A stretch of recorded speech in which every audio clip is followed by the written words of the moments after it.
நடத்த வேண்டும் என்ற நோக்கத்தோடுதான் இந்த அமைப்பே உருவெடுத்தது என்பது தெள்ள தெளிவாக விளங்குகிறது. ஹெட்கேவரை பொறுத்தவரை அவர் மூளை பலம் என்பதை விட உடல் பலத்திலேதான் நம்பிக்கை கொண்டிருந்தவர். குத்து விளையாட்டுகளும் குஸ்தியும் தெரிந்த இந்த உடல் கட்டுமிக்க மனிதர் ஒரு சிந்தனையாளராக விளங்கினார் என்பதற்கு எந்த ஆதாரமும் கிடையாது. ஆனால் RSS வெளியீடுகள் எல்லாம் இல்லாத பெருமை சுமைகளை எல்லாம் இந்த மனிதரின் தலைமீது தூக்கி வைத்து இவரை ஒரு மிகப்பெரிய சிந்தனையாளராக, ஒரு சாக்கரட்டியஸாக சித்தரித்து காட்டுகின்றன. ஆனால் அவைகள் உண்மை கலப்பில்லாத பொய்கள், புனையப்பட்ட புனைந்துரைகள், புழுகு மூட்டைகள் என்பதை அடுக்கடுக்கான ஆதாரங்களை கொண்டு நம்மால் விளக்க முடியும். ஹெட்கேவர் அந்த காலத்தில் குறிப்பிடத்தக்க புரட்சியாளர்களில் ஒருவர். கல்கத்தாவில் மாணவராக இருந்தபோதே புரட்சிக்கார அமைப்புகளில் பங்கு கொண்டவர். அதற்கு பிறகும் காங்கிரஸ் கட்சியில் தீவிரமான உறுப்பினர் என்று RSS காரர்கள் கூறுகிறார்கள். நாக்பூர் நீதிமன்றத்தில் தேவரஸ், ராஜேந்திர சிங் ஆகியோர் தாக்கல் செய்த பிரம்மாண பத்திரத்தில் 8வது பாராவை தான் மேலே சொன்னேன். கல்கத்தாவில் எந்த புரட்சி இயக்கத்தில் என்ன பங்கேற்றார் என்பதற்கு எந்த ஆதாரமும் சொல்லப்படவில்லை. இவர் காங்கிரஸ் கட்சியிலே தீவிரமாக பங்கு கொண்டார் என்ற வாதத்திலும் நேர்மை இல்லை, நாணயமில்லை என்பதை நாம் ஏற்கனவே விளக்கியிருக்கிறோம். தன்னுடைய தலைவருக்கு பெருமை சேர்க்க வேண்டும் என்று தொண்டர்கள் துடிப்பதில் நியாயம் இருக்கிறது என்பதை நாம் மறுக்கவில்லை. அதற்காக இல்லாத கற்பனைகளை எல்லாம் ஏற்றிச் சொல்லி பெருமை சேர்க்க வேண்டும் என்று பொய்யை கூறுவது கடைந்தெடுத்த அநாகரிகம் மட்டுமல்ல, அறிவு நாணயமற்ற செயல். இவருக்கு குருவாக இருந்து இவரை உயர்த்திவிட்டவர் டாக்டர் மூஞ்சி. ஆனால் RSS வெளியீடுகளில் ஹெட்கேவருக்கு இவர் மெய் பாதுகாவலராக இருந்தார் என்று எழுதுகிறார்கள். இவருக்கு இந்து ராஷ்டிரம் என்ற தத்துவத்தை எடுத்துச் சொன்ன வீர சவர்கார் பற்றி இவர்கள் வெளியீடுகளில் எந்த குறிப்பும் தரப்படவில்லை. பாய் பரமானந்த் என்பவர்தான் வட இந்தியாவில், குறிப்பாக சிந்த், பஞ்சாப், டில்லி பகுதிகளில் இந்த RSS-ஐ வளர்த்தவர். அந்த பாய் பரமானந்த் ஆனால் எல்லா இடங்களிலும் குருஜியின் செல்வாக்கால் தான் வளர்ந்தது என்பதை காட்டுவதற்காக இவரின் பெயரையே இருட்டடிப்பு செய்துவிட்டார்கள் RSS காரர்கள். ஹெட்கேவர் நூலகங்களில் படித்தார், சிந்தித்தார் என்பதற்கு ஆதாரங்களே இல்லை. வைதீக பார்ப்பனர் பரம்பரையில் வந்த அவருக்கு பார்ப்பன வர்ணாசிரம வெறித்தனத்தை வன்முறை மூலம் பரப்பிட வேண்டும் என்ற துடிப்பு இருந்திருக்கிறதே தவிர சிந்தனை வளம் இருந்ததாக தெரியவில்லை. இந்த ஒரு தாழ்வு மனப்பான்மையை அவர்களையே உறுத்திக் கொண்டிருக்கிறார். எனவே அதன் வெளிப்பாடுகளை அவர்கள் நூல் முழுவதும் காண முடிகிறது. அவர்களின் நூல் முழுவதும் அந்த வெளிப்பாடுகளின் உணர்ச்சி பலம்புகளை நாம் காணலாம். தேசபக்தர் தேசபக்தர் என்று இவர்கள் விடாமல் எழுதி வைத்திருப்பதற்கு காரணம் என்ன? இவர் புரட்சி இயக்கங்களில் பங்கு கொண்டார் என்பதை கூட ஹெட்கேவர் மறைவுக்கு பிறகு 1947 ஆண்டுகளுக்கு பிறகுதான் RSS வெளியீடுகளில் வெளியிடுகிறார்கள். இதில் உண்மை இருந்தால் ஏன் இவ்வளவு காலம் தாழ்ந்து வெளியிட வேண்டும்? இல்லாத ஒரு பெருமையை இவர்கள் சேர்க்க துடிப்பதன் ரகசியம் என்ன? காந்தியரோடு நெருங்கி பழகியவர், காந்தியரின் பாராட்டை பெற்றவர் என்று இல்லாத கதைகளை ஏன் ஏற்றி புனைய வேண்டும்? எல்லாவற்றுக்கும் காரணம் அவர்களுக்கு இருந்த தாழ்வு மனப்பான்மைதான். சூழ்நிலைகளால் மேலே வந்துவிட்ட ஒரு சித்பவன் அடியால் பார்ப்பனருக்கு தத்துவ தலைவர் என்று அங்கீகாரம் தர துடித்தார்கள். இதேபோல் நேதாஜி சுபாஷ் சந்திர போஸை இவர் சந்தித்தார் என்றும் பெருமைப்படுகிறார்கள். அதன் உண்மை என்ன தெரியுமா? ஹெட்கேவரின் அதிகாரப்பூர்வமான சுயசரிதியை எழுதிய பிஷிக்கர் நேதாஜி சுபாஷ் சந்திர போஸுக்கும் ஹெட்கேவருக்கும் ஏற்பட்ட சந்திப்பு பற்றி எவ்வாறு குறிப்பிடுகிறார் தெரியுமா? இதோ 1928 ஆண்டு ஹெட்கேவர் கல்கத்தாவில் நடந்த காங்கிரஸ் மாநாட்டுக்கு போயிருந்தார். அப்போது சுபாஷ் சந்திர போஸை சந்தித்தார். அவருடன் 3.5 மணி நேரம் விவாதித்தார். இந்த சந்திப்பு பற்றி டாக்டர் ஜி அவர்களே, ஹெட்கேவர் அவர்களே 9 ஆண்டுகளுக்கு பிறகுதான் தெரிவித்தார். அந்த காலத்தில் சுபாஷ் சந்திர போஸ் கல்கத்தாவின் மேயர். முதலில் டாக்டர் ஜிக்கு, அதாவது ஹெட்கேவருக்கு 3 நிமிடம் தான் சந்திப்புக்கு நேரம் ஒதுக்கினாராம். ஆனால் பேச்சு வேறு பக்கம் திசை திரும்பி அந்த 2 தேசபக்தர்களும் 3.5 மணி நேரம் விவாதித்தனர். அப்போது இந்து ராஷ்டிரம் என்ற கொள்கையை நான் வரவேற்கிறேன், ஆனால் இந்து சமூகம் என்பது ஏறத்தாழ செத்துவிட்டது. எனவே அந்த அடிப்படையில் மீண்டும் செயல்பட முடியும் என்று நான் நம்பவில்லை என்று போஸ் கூறினாராம். இவ்வாறு ஹெட்கேவரின் அதிகாரப்பூர்வ சுயசரிதியில் பக்கம் 58, 59 எழுதப்பட்டிருக்கிறது. RSS-இன் மற்றொரு வெளியீடான The Man and His Mission என்ற நூலில் என்ன சொல்லி இருக்கிறது தெரியுமா? இந்து ராஷ்டிரம் அமைக்கும் உங்கள் பணியினால் மட்டுமே இந்த நாட்டை உயிர்விக்க முடியும் என்று சுபாஷ் சந்திர போஸ் ஹெட்கேவரிடம் சொன்னதாக எழுதப்பட்டிருக்கிறது. இரண்டுமே முரண்பட்டு கிடக்கிறது. அதற்கு பிறகு சுபாஷ் ஒரு கைதியாக வார்தா வழியாக கல்கத்தாவுக்கு ரயிலில் கொண்டு போகப்படுகிறார். அது ஒரு விஜயதசமி நாள். ரயில் கைகாட்டிக்காக தண்டவாளத்தில் நிற்கும் பொழுது RSS ஊர்வலம் போவதை பார்த்து நேதாஜி மகிழ்ச்சி அடைந்தார் என்று பிஷிக்கர் தமது நூலில் எழுதுகிறார். அதற்கும் பிறகு 1931 ஆண்டில் ஹெட்கேவரை சந்திக்க போஸ் முயன்றதாகவும் ஹெட்கேவர் நிமோனியா காய்ச்சலால் பாதிக்கப்பட்டிருந்ததால் சந்திக்க இயலவில்லை என்றும் 2 பேரும் சேர்ந்திருந்தால் நாடு எப்படியோ மாறியிருக்கும் என்று பிஷிக்கர் எழுதுகிறார். ஆனால் RSSின் முதல் செயலாளர் GM ஹட்டர் இது பற்றி எழுதியிருப்பதோ இன்னொரு விதம். இந்த ஹட்டர் தான் போஸ் சார்பில் ஹெட்கேவரிடம் தூது போனவர். நாசிக்கில் நான் ஹெட்கேவரை சந்தித்த போது சில இளைஞர்களோடு ஜோக் அடித்துக் கொண்டு மகிழ்ச்சியாக பேசிக் கொண்டிருந்தார். நேதாஜி போஸ் உங்களை சந்தித்து பேச துடித்துக் கொண்டிருக்கிறார் என்று நான் சொன்னபோது அதற்கு சம்மதிக்க ஹெட்கேவர் மறுத்து விட்டார். என்னால் பேசவே முடியாது, அந்த அளவுக்கு உடல்நலம் சரியில்லை என்றார். நான் வெளியே வந்த பிறகு மீண்டும் அந்த இளைஞர்களை கூட்டி வைத்துக் கொண்டு ஜோக் அடித்துக் கொண்டு கலகலப்பாக சிரித்து பேசிக் கொண்டிருந்தார் என்று GM ஹட்டர் எழுதுகிறார். ஆதாரம் இல்லுஸ்ட்ரேட்டட் வீக்லி, அக்டோபர் 7, 1979 ஆண்டு பிரதி. நாம் மேலே எடுத்துக்காட்டிய 3 பேரும் RSS காரர்கள் தான். அந்த நூல்களும் RSS அங்கீகாரம் பெற்ற நூல்கள் தான். ஒருவர் இந்து ராஷ்டிரத்தை நேதாஜி ஏற்றுக்கொண்டார் என்று எழுதுகிறார். இன்னொருவரோ இந்து சமூகம் செத்துவிட்டது, இது நடக்காத காரியம் என்று சொன்னதாக எழுதுகிறார். ஒருவர் நிமோனியா காய்ச்சலால் அவதிப்பட்ட ஹெட்கேவர் போஸை சந்திக்கவே முடியவில்லை என்று எழுதுகிறார். இன்னொருவர் இளைஞர்களோடு இருந்து மகிழ்ந்து கலகலப்பாக பேசிக் கொண்டிருந்தவர் வேண்டுமென்றே உடல் நலம் இல்லை என்று கூறி சந்திக்க மறுத்துவிட்டது போல் எழுதுகிறார்.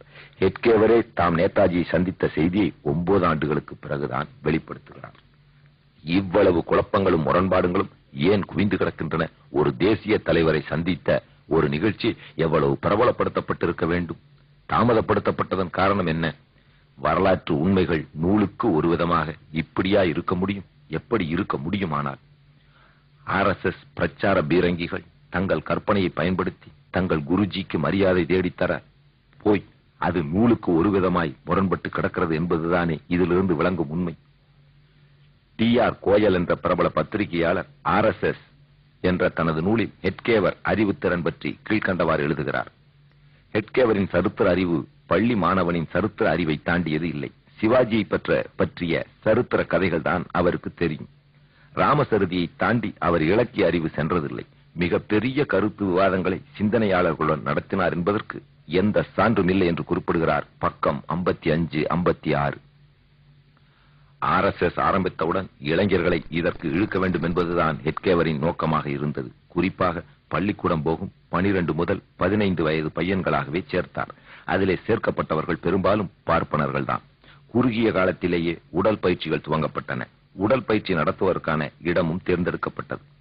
நாக்பூரில் பயன்படுத்தப்படாமல் பொட்டை வெளியாய் கிடந்த ஒரு இடத்தை ஆக்கிரமித்து மைதானத்தை உருவாக்கினார்கள்.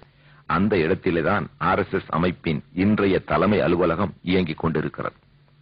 இந்த இடத்தில் துவங்கிய உடற்பயிற்சி தான் அவர்களின் முதல் ஷாகா. ராணுவ பயிற்சி போல் இவர்களுக்கு பயிற்சிகள் தரப்பட்டன. சிவாஜி இந்து தர்மத்துக்காக எப்படி போராடினார் என்பதையே திருப்பி திருப்பி சொல்லி தந்தார்கள். இப்படியாக இந்த அமைப்பு படிப்படியாக வளர்ந்தது. அதுவரை பெயர் சூட்டப்படாத அமைப்பாகவே அது இருந்தது. பெயர் சூட்டப்படுவதற்கு முன்பே உடற்பயிற்சி துவங்கப்பட்டு விட்டன என்பதை நீங்கள் கவனிக்க வேண்டும். 1926 ஆண்டில், அதாவது துவங்கி ஓராண்டுக்கு பிறகு பெயர் சூட்டுவது பற்றிய பிரச்சனை வந்தது. பாபாராவ் சவர்கர் ஹிந்து சுயம் சேவக் சங் என்று பெயரிட்டார்.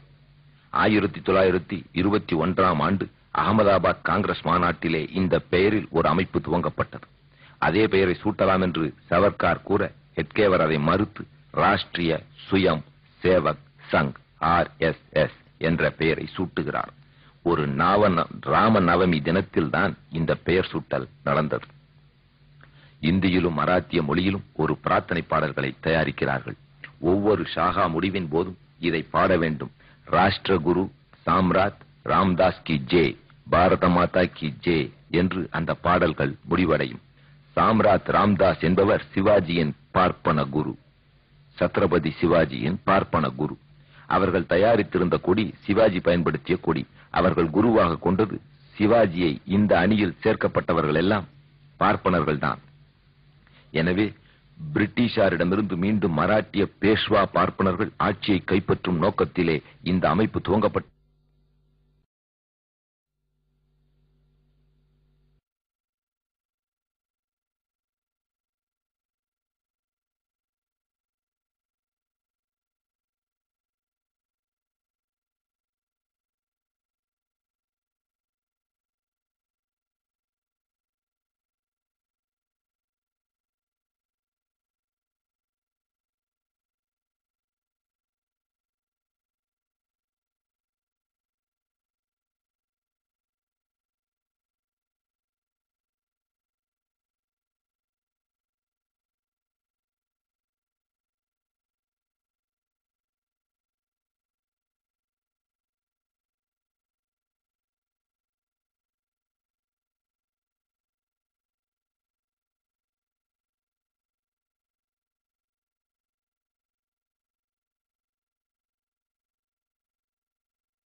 இந்துக்கள் ராணுவமாக உருவாக்கப்பட வேண்டும் என்று வலியுறுத்தப்படுகிறது. இந்துக்கள் ராணுவமாக வேண்டும் என்று வலியுறுத்தப்படுகிறது. இந்துக்கள் ராணுவமாக உருவாக வேண்டும் என்று வலியுறுத்தப்படுகிறது. அதே 1927 ஆண்டு நாக்பூரில் ஒரு மத கலவரம் உருவாகியது. அந்த கலவரம் பற்றி RSS வெளியீடுகள் என்ன விவரிக்கிறது தெரியுமா? இதோ கேளுங்கள். 4/9/1927 ஆண்டு இந்துக்கள் மகாலட்சுமி நோன்பு அனுசரிக்கும் நாளில் முஸ்லிம்கள் ஊர்வலம் நடத்தி கலவரம் செய்கிறார்கள். ஹெட்கேவர் வீட்டில் கல்வீச்சு நடக்கிறது. உடனே நோன்பு முடித்துவிட்டு விருந்து சாப்பிட உட்கார்ந்த இந்துக்கள் எல்லாம் ஆத்திரம் கொண்டு தாக்கினர். அதைத் தொடர்ந்து 3 நாள் கலவரம் நடந்தது. பதட்டம் நீடித்தது. ஆனால் ஒரு இந்து பகுதிக்கு கூட அதற்கு பிறகு தாக்கப்படவில்லை.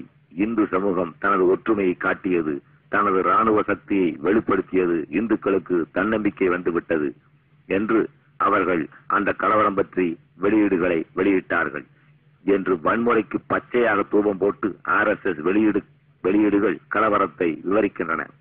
ஆதாரம் பிசிக்கர் எழுதிய நூலின் பக்கம் 43, 44 உள்ள பகுதியைத்தான் மேலே நான் எடுத்து காட்டினேன். வன்முறைக்காக இவர்கள் காத்துக் கொண்டிருக்கிறார்கள். வன்முறையை இவர்கள் வெளிப்படையாக ஆதரிக்கிறார்கள் என்பதற்கு இதைவிட எடுத்துக்காட்டுகள் வேண்டுமா?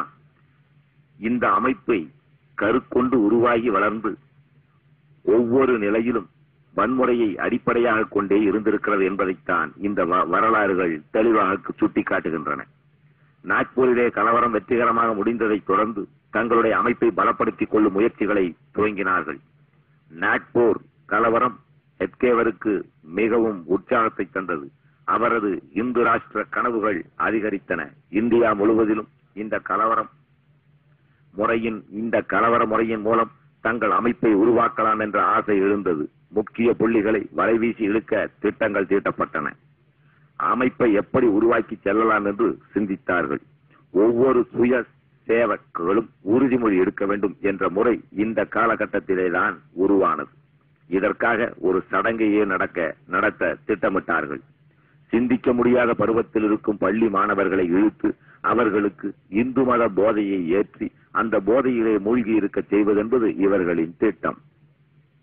உறுதிமொழி எடுக்கும் சடங்கு முதலாக அரங்கேறியது 1928 மார்ச் 31ஆம் தேதி.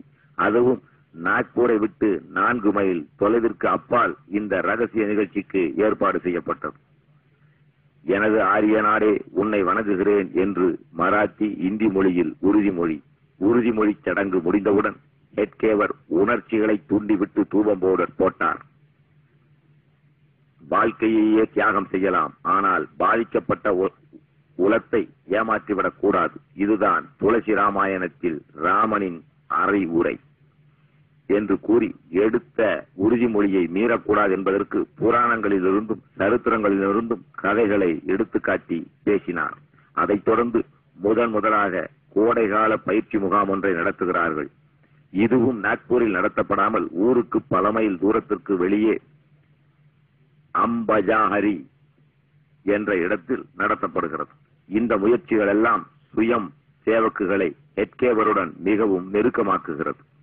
நாக்பூரில் உள்ள சில முக்கிய புள்ளிகளை அழைத்து முகாமை பார்வையிட செய்கிறார் ஹெட்கேவர். இவர்கள் நடத்தும் பயிற்சிகளை பார்த்து அதிலே மயங்கி போய் பாராட்டிய அப்பாவிகள் நிறைய பேர் உண்டு. வல்லபாய் பட்டேல் அப்போது மத்திய அசெம்பிளியில் சபாநாயகராக இருந்தார். அவர் கூட வந்து பார்வையிட்டவர்களில் ஒரு முக்கிய புள்ளி. வந்தவர்கள் எல்லாம் இவர்கள் பயிற்சியை மட்டும் பார்த்துவிட்டு பாராட்டினார்களே தவிர இந்த கூட்டம் பெரும் கலவரங்களுக்கு வித்திடப் போகிறது என்பதை அவர்கள் அன்று புரிந்து கொள்ளக்கூடிய அளவுக்கு ஞானமுள்ளவர்களாக இல்லை.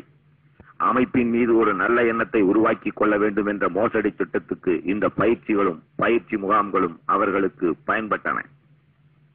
இந்த அடிப்படையில்தான் வார்தா பயிற்சி முகாமுக்கு காந்தியாரை அழைத்து அவருக்கு சோப்பு போடும் ஐஸ் வைக்கும் முயற்சிகளில் இந்த கூட்டம் இறங்கியது.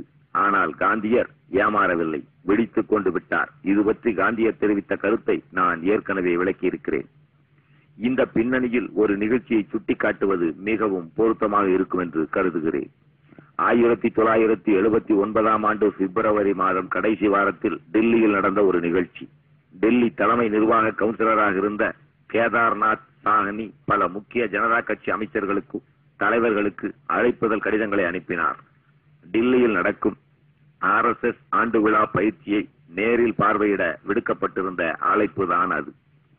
டெல்லி மாநில அரசின் முன்னாள் முதல்வரும் சரண் சிங் பிரதமராக இருந்தபோது மத்திய உணவு விவசாயத்துறை அமைச்சராக இருந்தவருமான சௌத்ரி பிரம் பிரகாஷ் அவர்களுக்கும் இப்படி ஒரு அழைப்பு வந்தது. பிரம் பிரகாஷ் அவர்கள் பிற்படுத்தப்பட்டோர் உரிமை போரில் தன்னை அர்ப்பணித்துக் கொண்டிருப்பவர். தஞ்சையில் நடைபெற்ற பெரியார் நூற்றாண்டு விழாவில் கூட இவர் பங்கேற்று பேசியவர். பல பகுத்தறிவு கூட்டங்களுக்கு தமிழகத்துக்கு வந்து போனவர். இந்த அழைப்பை கண்ட பிரம் பிரகாஷ் அவர்கள் உடனே ஒரு பதில் கடிதத்தை எழுதினார். நீங்கள் கட்டுப்பாடு ஒழுக்கத்தோடு நடத்தும் ஒரு அணிவகுப்பையும் உடல் பயிற்சியும் பார்த்துவிட்டு RSS ஒரு அப்பாவித்தனமான சாத்மீக அமைப்பு என்று என்னை நம்பச் சொல்லுகிறீர்களா? இந்த நிகழ்ச்சிகள் குழந்தைகளை வேண்டுமானால் கவர்ந்து இழுக்கலாம், அல்லது RSS பற்றி ஒன்றுமே தெரியாதவர்களை வேண்டுமானால் கவரலாம். உங்களை பற்றியெல்லாம் தெரிந்த என்னை போன்றவர்களை நீங்கள் இவைகளை காட்டி ஏமாற்றிவிட முடியாது. நான் இப்போதும் சொல்லுகிறேன், RSS காரர்கள் நல்ல கட்டுப்பாடு உள்ளவர்கள் தான். மரியாதையோடு நடப்பது எப்படி என்பது அவர்களுக்கு கற்றுத்தரப்படுகிறது. அதே நேரத்தில் வதந்திகளை பரப்புவதற்கும் ஒருவரை தனிப்பட்ட முறையில் இழிவுபடுத்தி பிரச்சாரம் செய்வதற்கும் அவர்களுக்கு பயிற்சி தரப்படுகிறது. அமைதியாக நமஸ்காரம் செய்யும் அதே கரங்கள் கத்தியை தூக்கி பிடிக்காதவர்களை தீர்த்து கட்டுவதற்கும் பயிற்சி அளிக்கப்படுகின்றன என்று அழைப்பு விடுத்தவர்களுக்கு நறுக்கு தெரித்தது போல் பதில் எழுதினார். ஆதாரம் TR கோயல் எழுதிய RSS நூல் பக்கம் 9-10. எனவே பயிற்சிகளுக்கு அழைத்து பார்வையிடச் செய்து ஏமாந்த அப்பாவிகளின் நற்சான்றிதழ்களை பெற்றுக்கொண்டு தங்கள் அமைப்பு பற்றி பெருமை டமாரம் அடித்துக்கொண்டு இவர்களின் தொடர்ந்த வரலாற்று வாடிக்கையாகவே இருந்திருக்கிறது என்பது பல நிகழ்ச்சிகளிலிருந்து ஆதாரங்களை காட்ட முடியும். இப்படி பயிற்சி பெற்ற சுயம் சேவக்குகளை வேறு பகுதிகளுக்கு அனுப்ப திட்டங்கள் தீட்டப்பட்டன. அதன் முதல் படியாக ஹெட்கேவரின் 3 நெருக்கமான சீடர்கள் பெனாரஸ் இந்து பல்கலைக்கழகத்துக்கு மாணவர்களாக அனுப்பி வைக்கப்பட்டனர். மாணவர்களாக இருந்து கொண்டு RSS வேலையை செய்ய வேண்டியது இவர்களிடம் ஒப்படைக்கப்பட்ட பொறுப்பு. இந்த மாணவர்களுக்கு மதன் மோகன் மாளவியா எல்லா வசதிகளையும் செய்து கொடுத்தார். பிறகு பல்கலைக்கழக கட்டிடத்துக்குள்ளேயே RSS அலுவலகத்துக்கு இடம் ஒன்று ஒதுக்கி தரப்பட்டது. இப்படி மாணவராக வந்த பாயாஜி என்ற RSS வட்டாரத்தில் அழைக்கப்படும் BP டேனி என்பவர்தான் பின்னர் RSSின் சர்கார் யவாகா, அதாவது RSSின் பொதுச் செயலாளராக ஆனவர். 1929 ஆண்டில் ஜவஹர்லால் நேரு காங்கிரஸ் தலைவராகிறார். சுதந்திரமே தங்கள் நோக்கம் என்று காங்கிரஸ் கட்சி பிரகடனப்படுத்துகிறது.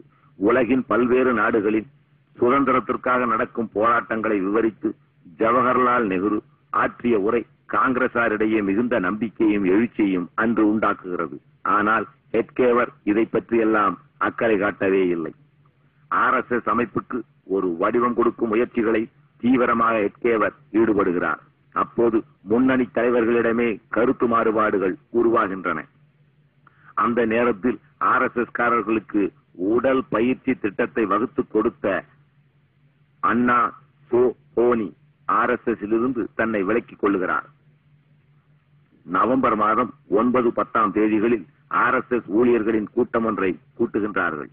அமைப்பில் உட்கட்சி ஜனநாயகம் எதுவும் கூடாது என்றும் ஒரே தலைவர் அவர் சொல்வதுதான் உத்தரவு என்றும் முடிவெடுக்கிறார்கள். அதற்கு ஏக் சலக் அனுவார்த்தித்வா என்று பெயரிட்டார்கள்.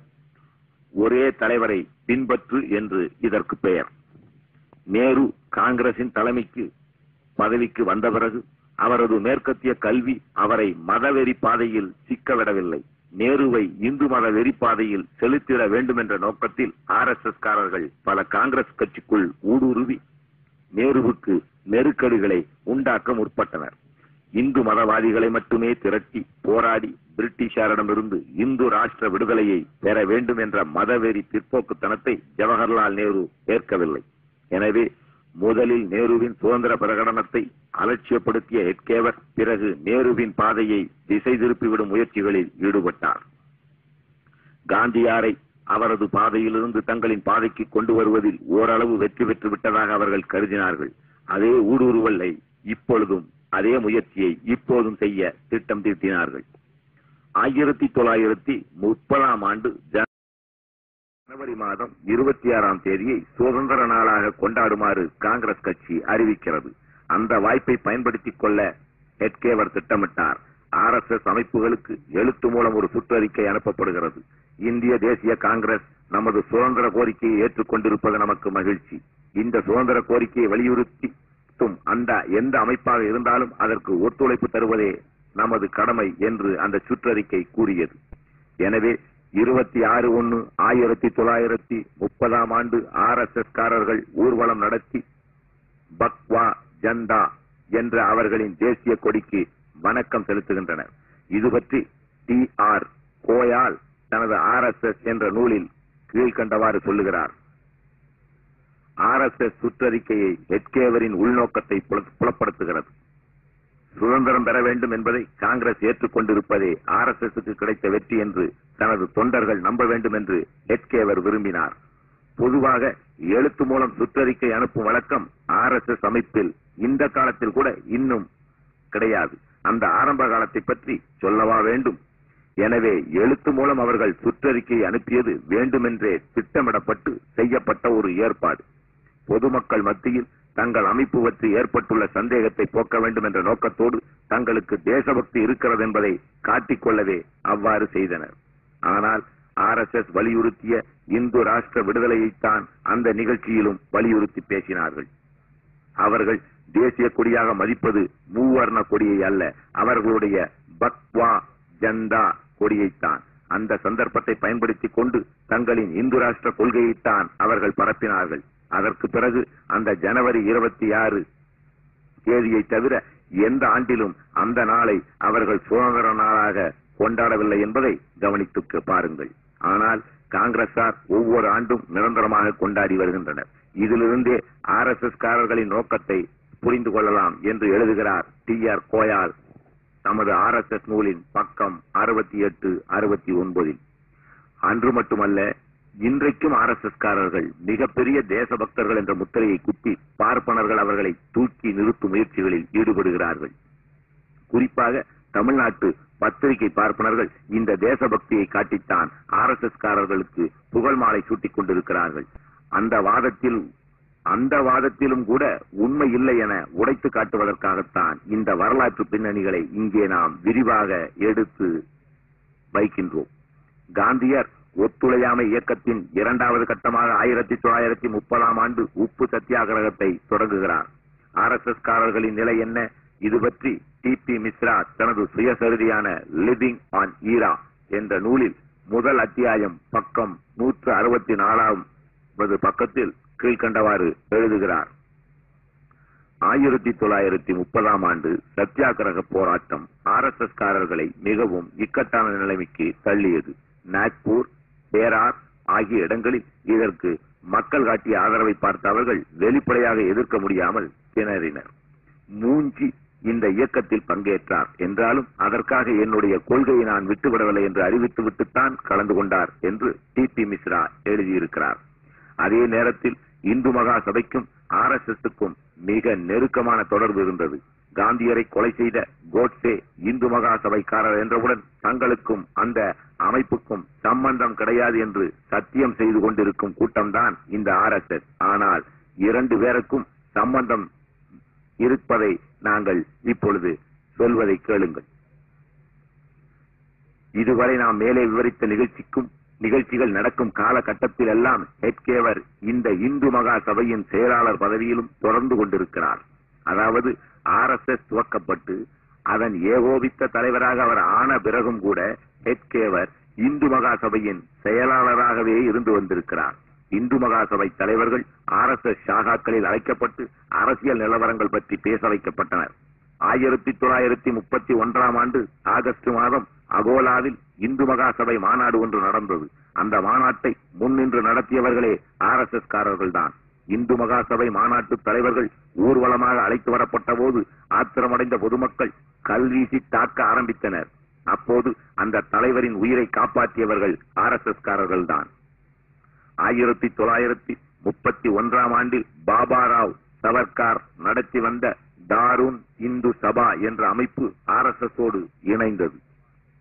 பாபாராவ் சவர்கார் என்ற இந்து மகா சபைக்காரர் அந்த காலகட்டத்தில் ஹெட்கேவருக்கு பல உதவிகளை செய்தார். டில்லியிலே RSS ஷாகா துவங்குவதற்கு இவர்தான் உதவினார். புது டில்லியில் உள்ள இந்து மகாசபை கட்டிடத்தில்தான் ஹெட்கேவர் தங்கினார். பல்வேறு நகரங்களிலே ஹெட்கேவருக்கு RSS அமைப்பை ஏற்படுத்த உதவியவரும் இந்த பாபாராவ் சவர்கர் தான். இந்து மகா சபைக்கும் RSSக்கும் அவ்வளவு நெருக்கமான தொடர்பு இருந்தது. இந்த காலகட்டத்திலே ஹெட்கேவர் போகும் இடமெல்லாம் அவரோடு உடன் சென்றது யார் என்ற செய்தி பலருக்கு ஆச்சரியத்தை தரும். அது வேறு யாரும் அல்ல, காந்தியரை சுட்டுக் கொன்ற அதே நாதுராம் கோட்சே தான் ஹெட்கேவருடன் எல்லா ஊர்களுக்கும் உடன் சென்று கொண்டிருந்தவர். இது பற்றி J.A. குர்ரான் தனது militant Hinduism in Indian politics நூலில் பக்கம் 18-19 எழுதியிருப்பதாவது: RSS பல நகரங்களில் ஏற்படுத்த ஹெட்கேவர் சுற்றுப்பயணம் மேற்கொண்டிருந்தார். அந்த சுற்றுப்பயணங்களில் ஹெட்கேவரின் ஆலோசகராக இருந்தவர் நாதுராம் கோட்சே. அந்த கோட்சே தான் இதற்கு 16 ஆண்டுகளுக்கு பிறகு காந்தியை சுட்டுக் கொன்றவர். கோட்சே 1930ஆம் ஆண்டில் RSSல் சேர்ந்தார். அவர் நல்ல பேச்சாளர், அமைப்புகளை உருவாக்குவதில் வல்லவர் என்ற முறையில் அவருக்கு மிகுந்த முக்கியத்துவம் தரப்பட்டது என்று குறிப்பிடுகிறார். இப்படி ஹெட்கேவரின் ஆலோசகராக, சுற்றுப்பயணத்திலெல்லாம் உடன் செல்பவராக, RSSன் முன்னணி தலைவர்களில் ஒருவராக விளங்கியவர்தான் நாதுராம் கோட்சே. இவரும் ஒரு சித்பவன் பார்ப்பனர், ஹெட்கேவரும் ஒரு சித்பவன். நெருக்கத்திற்கு சொல்லவா வேண்டும்? இந்த கருத்தை அவர்களே ஒப்புதல் வாக்குமூலங்களாக தந்திருக்கிறார்கள். இந்து மகா சபையின் தலைவர் NP கார்வே இது பற்றி பேசியிருப்பதை பாருங்கள். இந்து மகா சபைக்கும் RSSக்கும் அமைப்பு ரீதியாக தொடர்பு உண்டு, மிக அழுத்தமான தொடர்புகள் உண்டு. இரண்டு அமைப்புகளுக்கும் ஒரே லட்சியம்தான், இரண்டுமே பாரதிய கலாச்சாரத்தை அடிப்படையாக கொண்டதே என்று பிரகடனப்படுத்துகிறார். ஆதாரம் அரிஜன், ஆங்கில வார ஏடு 8/1/1950ஆம் ஆண்டு. RSS அமைப்பை பரவலாக்க ஆங்காங்கே உள்ள பார்ப்பனர்களை பிடிக்கிறார்கள். இதற்காக பார்ப்பனர்களிடையே மிகுந்த செல்வாக்குள்ள ஒருவர் முழு நேரமாக ஊழியராக பயன்படுத்தப்படுகிறார். பார்ப்பன முக்கிய புள்ளிகளை சந்தித்து அவர்களை RSSக்கு இழுப்பதுதான் அவருடைய வேலை. அவருடைய பெயர்தான் தாதாராவ் பார்மாத் என்பதாகும். சவர்கார் என்று சொல்லப்படும் பார்ப்பனர் பிரிவில் இவருக்கு மிகுந்த செல்வாக்குண்டு. இந்த தகவலை T.R. கோயால் தமது RSS நூலின் பக்கம் 27 குறிப்பிட்டுள்ளார். அன்றைக்கு காங்கிரஸ் கட்சியிலே இருந்த பார்ப்பனர்கள் RSS இந்து மகா சபை அமைப்புகளில் பங்கு கொண்டு தீவிரமாக செயல்பட ஆரம்பித்தனர். அன்றைக்கும் அரசாங்க ஊழியர்களாக இருந்தவர்களும் மிக பெரும்பாலோர் பார்ப்பனர்களே என்பதை விளங்க வேண்டிய அவசியமே இல்லை. அந்த அரசு ஊழிய பார்ப்பனர்களும் பூநூலை உருவிக்கொண்டு RSS நடவடிக்கைகளில் குதித்து விட்டனர். அதைத் தொடர்ந்து அன்றைய அரசாங்கம் சென்ட்ரல் ப்ராவின்ஸ் அரசாங்க ஊழியர்கள் RSS நடவடிக்கைகளில் பங்கெடுப்பதற்கு தடை விதித்து RSS ஒரு வகுப்பு வெறி அமைப்பு என்று பிரகடனப்படுத்தியது. இந்த தடை உத்தரவு பிறப்பித்த ஆண்டு 1932 ஆகும். அதாவது காந்தியர் சுட்டுக் கொல்லப்பட்ட நேரத்தில் காங்கிரஸ் அரசாங்கம் RSSக்கு தடை விதிப்பதற்கு முன்பே அன்றைய பிரிட்டிஷ் அரசாங்கமே அரசு ஊழியர்களுக்கு இப்படி ஒரு தடை உத்தரவை பிறப்பித்திருந்தது. காங்கிரஸ் கட்சிக்குள்ளும் இந்த பிரச்சனை முற்றுகிறது. எனவே 1934ஆம் ஆண்டில் காங்கிரஸ் கட்சியும் ஒரு தீர்மானத்தை நிறைவேற்றுகிறது. அதாவது காங்கிரஸ் உறுப்பினர் எவரும் RSS இந்து மகா சபை அமைப்புகளில் இடம்பெறக்கூடாது என்பதே அந்த தடை உத்தரவு. இந்த காலகட்டங்களில் அன்றைக்கு காங்கிரஸ் கட்சியின் தலைவராக இருந்த ஜவஹர்லால் நேரு இந்த பார்ப்பன வகுப்பு வெறியர்கள் மீது மிகவும் ஆத்திரம் கொண்டிருந்தார். 29/10/1933ஆம் தேதியில் முகமது ஆலம் என்பவருக்கு நேரு ஒரு கடிதம் எழுதியிருக்கிறார். அதன் விவரம்: இந்து மகா சபையானாலும் சரி, அந்த கொள்கையை உடைய மற்ற அமைப்புகளானாலும் சரி, அவர்கள் நடவடிக்கைகள் எனக்கு ஆத்திரத்தை தருகிறது. அவர்கள் சுயநலமும் தீவிரமுமான குறுகிய புத்தியும் கொண்டவர்கள். தேசியம் என்ற பெயரில் இதை மறைக்க பார்க்கும் கூட்டம். இந்து முதலாளிகளும் மன்னர்களும் மேல்தட்டு நடுத்தரவாதிகளும் கொண்ட ஒரு வகுப்புவாதிகளின் கூட்டம்தான் அது என்று நேரு குறிப்பிடுகிறார். ஆதாரம் selected works of Jawaharlal Nehru, volume 6, page 156. Banaras Hindu பல்கலைக்கழகத்தில் நேரு 12/11/1933ஆம் ஆண்டு கீழ்கண்டவாறு பேசுகிறார்: இந்து மகா சபையானாலும் அதோடு சார்ந்த மற்ற அமைப்புகளானாலும் எனக்கு நீண்ட நாட்களாகவே அவர்களை பற்றி ஒரு கருத்து உண்டு. அவர்கள் ஒரு பிற்போக்கு வகுப்புவாத கூட்டம். இந்தியாவில் உள்ள இந்துக்களுக்காக இவர்கள் உரிமை கொண்டாடுவதாக கூறுகிறார்கள். இவர்களுக்கு உரிமை கொண்டாட ஏது உரிமை? தேசியம் என்ற போர்வையில் தங்கள் வகுப்பு வெறியை மறைத்துக் கொள்ள பார்க்கும் இவர்கள் இந்து நிலக்கலார்களையும் இந்து மன்னர்களையும் பாதுகாக்க வந்திருப்பவர்கள். அவர்கள் அறிவித்திருக்கிற கொள்கைப்படி அவர்கள் பிரிட்டிஷ் அரசாங்கத்தின் ஆதரவாளர்கள். அதற்கு சில அற்ப ஆதாயங்கள் அவர்களுக்கு கிடைக்கக்கூடும். ஆனால் இது தேசிய போராட்டத்திற்கு செய்யப்படும் துரோகம். இந்து மதத்திலே இருப்பவர்களின் மனித உணர்வுகளை நசுக்கும் முயற்சி. இந்து மகா சபையின் தற்போதைய கொள்கையை விட இழிவுபடுத்தக்கூடிய தேசிய விரோதமான முன்னேற்றத்திற்கு தடையாக ஊறு விளைவிக்கக்கூடிய கொள்கை வேறு எதுவும் இருக்க முடியாது. அப்படி ஏதாவது ஒன்று இருக்கும் என்று கற்பனை கூட செய்ய முடியாது. Anything more degrading, reactionary, anti-national and anti-progressive and harmful than the present policy of Hindu Mahasula is difficult to imagine. எனவே நாட்டில் உள்ள இந்துக்களும் இந்துக்கள் அல்லாதவர்களும் ஒன்று சேர்ந்து இவர்களை கடுமையாக எதிர்க்க வேண்டும். சுதந்திரத்தின் விரோதிகளாக இவர்களை கருத வேண்டும் என்று நேரு பகிரங்கமாக அறைகூவல் விடுகிறார். ஆதாரம் selected works of Jawaharlal Nehru, volume 6, page 157, Orient Longman வெளியீடு. வகுப்பு வெறியர்கள், பணக்காரர்கள், நிலப்பிரபுக்களையும் பாதுகாப்பவர்கள், குறுகிய புத்திக்காரர்கள், மனித உணர்வை நசுக்கக்கூடியவர்கள், பிரிட்டிஷ்காரர்களின் ஆதரவாளர்கள், அவர்களின் அற்ப உதவிக்கு காத்து கிடப்பவர்கள், தேசிய போராட்டத்தின் துரோகிகள் என்று நேரு அவர்களே இந்த கபட வேடதாரிகளின் முகத்திரையை கிழித்து எறிந்திருக்கிறார். அதுவும் பேசிய இடம் எது என்றால் பனாரஸ் இந்து பல்கலைக்கழகம். பார்ப்பன இந்து மத வெறியர்கள் நிறைந்த கூடாரத்திலே நேரு இந்த வெடிகுண்டுகளை வீசி எறிகிறார். அலகாபாத்தில் தி லீடர் என்ற பத்திரிகைக்கு நேரு பேட்டி தந்துள்ளார். இந்து மகா சபை மற்றும் அதன் தொடர்புடைய அமைப்புகளில் இருக்கும் முன்னணி வகுப்பு வெறியர்கள் எல்லாம் பிரிட்டிஷ் ஏகாதிபத்தியத்துக்கு ஒத்துழைப்பு தருகிறார்கள். அதற்கு தங்களுக்கு சில சலுகைகள் கிடைக்கும் என்று எதிர்பார்க்கிறார்கள். இந்த போக்கு தேச விரோதமானது, பிற்போக்குத்தனமானது. இந்துக்களின் குறுகிய மனப்பான்மையில் பார்த்தால் கூட முட்டாள்தனமானது, குறுகிய கண்ணோட்டம் உடையது. Even from the narrow point of view of Hindus, foolish and short sighted என்று ஆணி அடித்தாற்போர் கூறுகிறார். 23/11/33 தி லீடர் பத்திரிகையில் இந்த பேட்டி வெளிவந்திருக்கிறது. பனாரஸ் பல்கலைக்கழகம் என்பது எப்படிப்பட்டது தெரியுமா? தமிழ்நாட்டில் திருச்சி தேசிய கல்லூரியை போல் நேஷனல் காலேஜ், மயிலாப்பூர் PS உயர்நிலைப் பள்ளியை போல் இதுவும் ஒரு பார்ப்பனர்களின் புகலிடம். சம்பூரண ஆனந்த சிலையை திறந்து வைத்தார் பாபு ஜெகஜீவன் ராம் என்றவுடன் சிலையை கங்கை நீர் ஊற்றி தீட்டு கழித்த நிகழ்ச்சி இங்கேதான் நடந்தது. நீ மந்திரியாகிவிட்டால் செருப்பு தைப்பது யார் என்று கோஷம் போட்ட பார்ப்பனர்கள் இந்த நிறுவனத்தின் உற்பத்திகள் தான். RSSன் தலைமை பீடங்களில் ஒன்றாக இயங்கும் அமைப்பு இது. ஹெட்கேவர் தனது சீடர்களை மாணவர்களாக அனுப்பி RSSக்கு உரமிட வைத்தது இந்த பல்கலைக்கழகத்தில்தான். இதிலே பணியாற்றிய பேராசிரியர்கள் RSS முழு நேர பிரச்சாரகர்களாக செயல்பட்ட கதைகள் எல்லாம் ஏராளமாக உண்டு. இந்த பல்கலைக்கழகம் யாரால் எப்படி உருவானது, இதன் தலநாயகர் யார் என்பதும் இதற்கு தொடர்பான ஒரு பிரச்சனை தான். RSS துவங்கப்பட்ட அந்த காலத்திலேயே இந்த பல்கலைக்கழகத்தை கட்டிடத்திற்குள் தனியாக ஒரு கட்டிடத்தை அந்த அமைப்புக்காக தந்த ஒரு பார்ப்பனர் தான் இந்த பல்கலைக்கழகத்தின் மூலகர்த்தா. காங்கிரஸ் கட்சியிலே தலைமை பதவியில் இருந்தாலும் தன்னை இந்து மகா சபைகளோடு ஐக்கியப்படுத்திக் கொண்ட சனாதன வெறிபிடித்த ஒரு இந்து அவர். அவருக்கு பெயர் மதன் மோகன் மாளவியா. RSS என்ற அமைப்பில் இவர் உறுப்பினராக இல்லை என்றாலும் அந்த விஷநாகத்தை தாளாட்டி கீராட்டி பாலூட்டி வளர்த்தவர்களிலே இவரும் ஒருவர். 4 முறை காங்கிரஸ் கட்சியின் தலைவராக தேர்ந்தெடுக்கப்பட்டவர். 1861 ஆண்டு டிசம்பர் 25 பிறந்து 1946 ஆண்டு நவம்பர் மாதம் இறக்கும் வரை காங்கிரஸ் கட்சியிலேதான் இருந்தார். ஆனால் இந்த வர்ணாசிரம தர்மத்துக்காக காங்கிரசுக்குள்ளேயே போராடி வந்தவர் இந்த மதன் மோகன் மாளவியா என்ற ஒரு மத வெறியன். அவரை போல் ஒரு இந்து மத பிற்போக்குவாதியை காண முடியாது என்று அவரது வரலாற்று சுருக்கத்தை எழுதிய TV பார்வதே குறிப்பிட்டிருக்கிறார். 2வது வட்டமேஜை மாநாடு லண்டனில் நடந்தபோது காந்தியாருடன் சென்றவர் இவர்.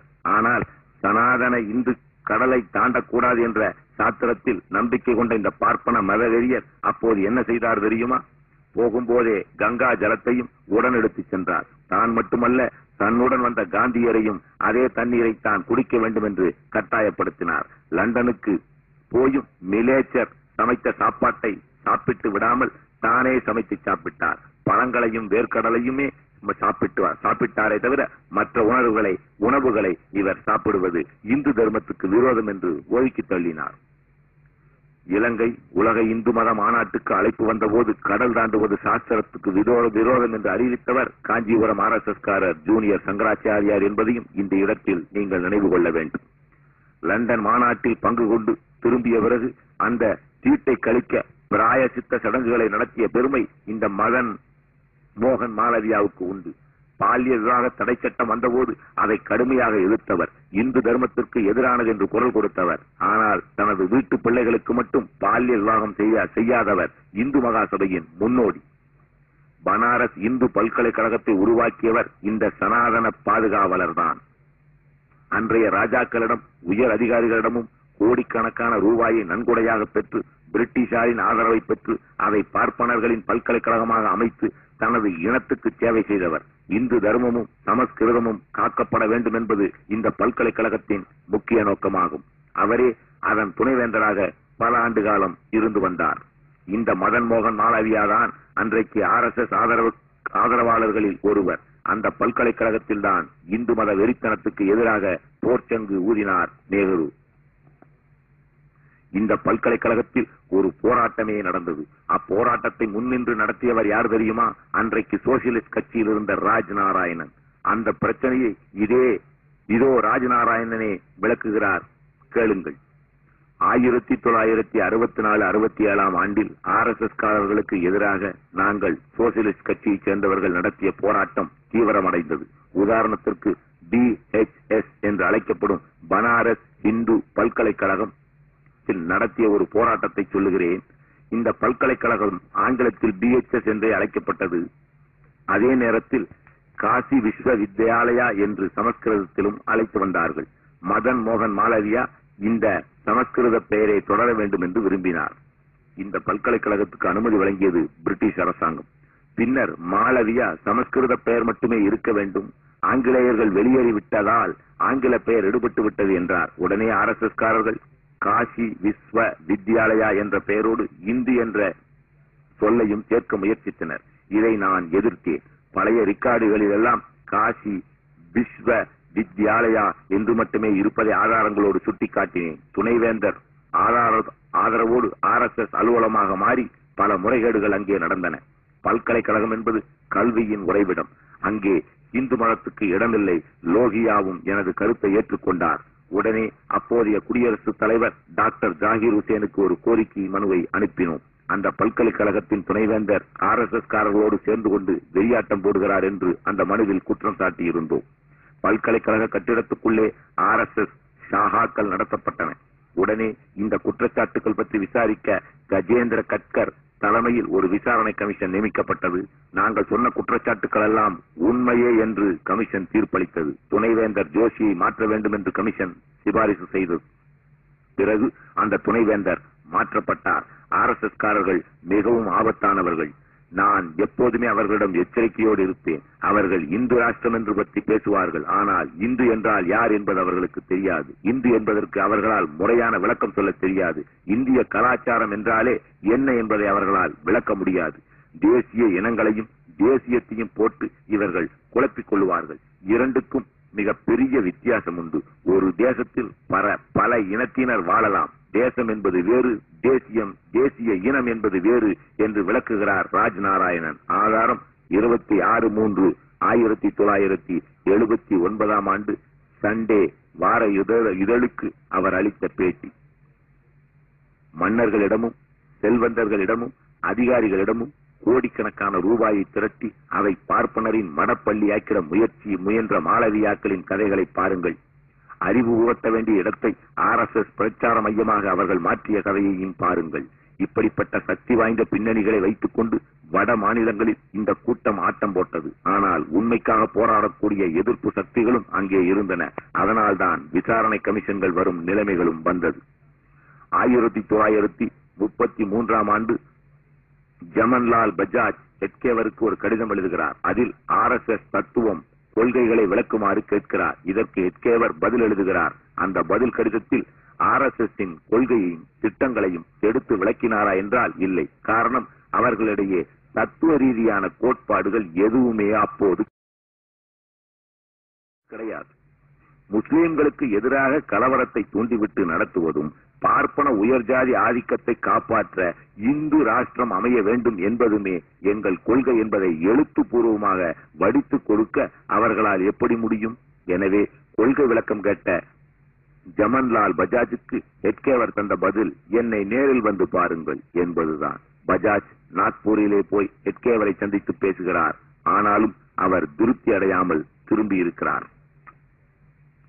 அதைத் தொடர்ந்து 1943 ஆண்டு ஜூன் மாதத்தில் தான் காங்கிரஸ் கட்சி ஒரு தீர்மானத்தை நிறைவேற்றுகிறது. காங்கிரஸ் கட்சியில் உறுப்பினராக இருப்பவர்கள் RSS இந்து மகா சபையில் உறுப்பினராக இருக்கக்கூடாது என்பதுதான் அந்த தீர்மானம். அதைத் தொடர்ந்து RSS போன்ற அமைப்பில் தீவிரமாக பங்கேற்றிருக்கும் அப்பாஜி ஜோஷி என்ற காங்கிரஸ்காரர் செல்வாக்கை பயன்படுத்தி காந்தியரை சரிகட்ட முயற்சிக்கிறார்கள்.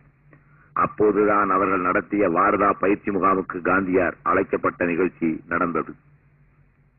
முகாமை பாராட்டி காந்தியர் ஒரு சர்டிபிகேட் தருவார் என்று எதிர்பார்த்த கூட்டம் முகத்தில் கரி பூசிக்கொண்டது. அது மட்டுமல்ல, காங்கிரஸ் கட்சிக்காரர்களுக்கு RSS சேர விதிக்கப்பட்ட தடையையும் நீக்க காந்தியார் மறுத்துவிட்டார்.